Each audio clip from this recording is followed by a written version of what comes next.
Good morning, good afternoon, good night. Bright Sunday, Pierre.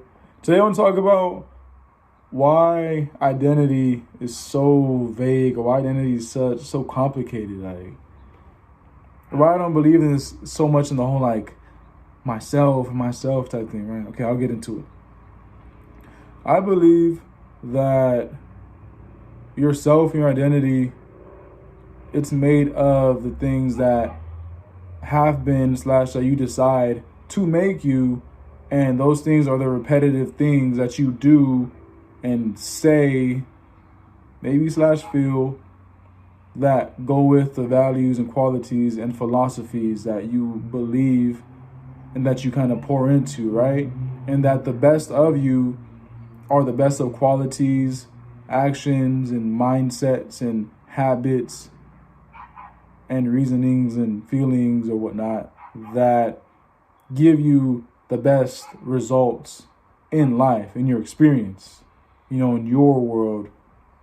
And I think people hold themselves back because they get caught up on things that they're like, this is me, when you are a sculpture that's constantly being chipped away, as long as you do it though.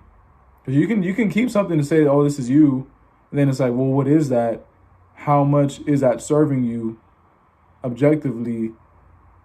And in what scenarios too? Because mattering what it is, it doesn't, like, you can decide that and be cool with that. And at the same time, with awareness, with future sight, with maybe some knowledge and learning, you can see what things are actually more in the long run, and more when it comes to success and growth, actually supporting that, to where as a human you are progressing and you are actually living and learning and living with the intent and consciousness that if you do have that in life, you experience life a whole different way from somebody who is experiencing life and they're not being intentional, they're not being aware, they're not seeking growth. They're not like, oh, I need to learn, and there's more to learn and I'm ignorant to things. There's a difference between how these people live. And if you're too caught up on self, that can make or break that, because you can be attached and holding on and identify yourself with things that you don't have to still identify yourself with, or you think that you must, or you think that you can't like live without. And that can be damaging.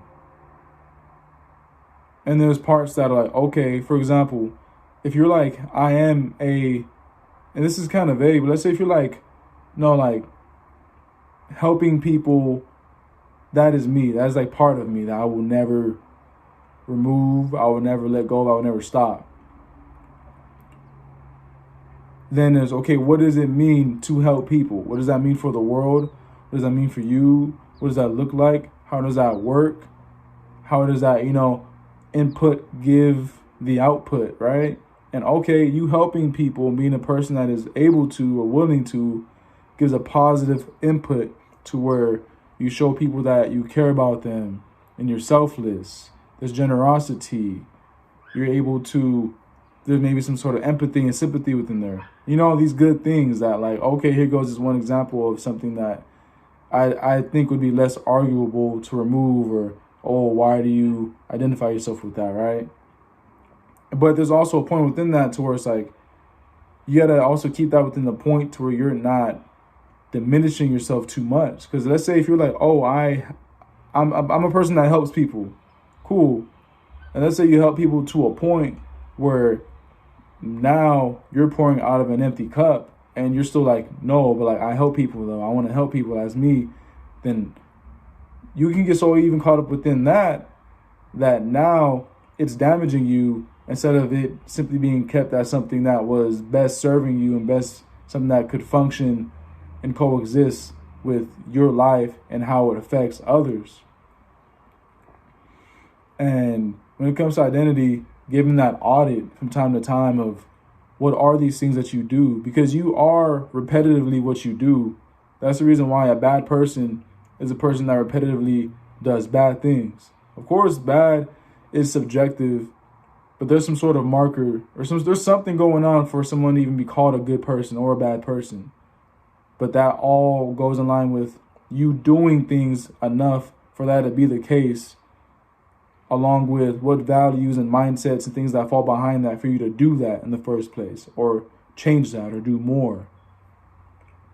So hope this like opens up some minds and adds some clarity or awareness of that, because yeah, I think identity, this whole self thing that people can get caught up with, all for their ego and pride and ignorance and whatnot, can really be damaging and stunt your growth. So yeah, think about that. Let me know what you think. Have a good day, good afternoon, good night. Dave here, Bright Sun. Out. Bye.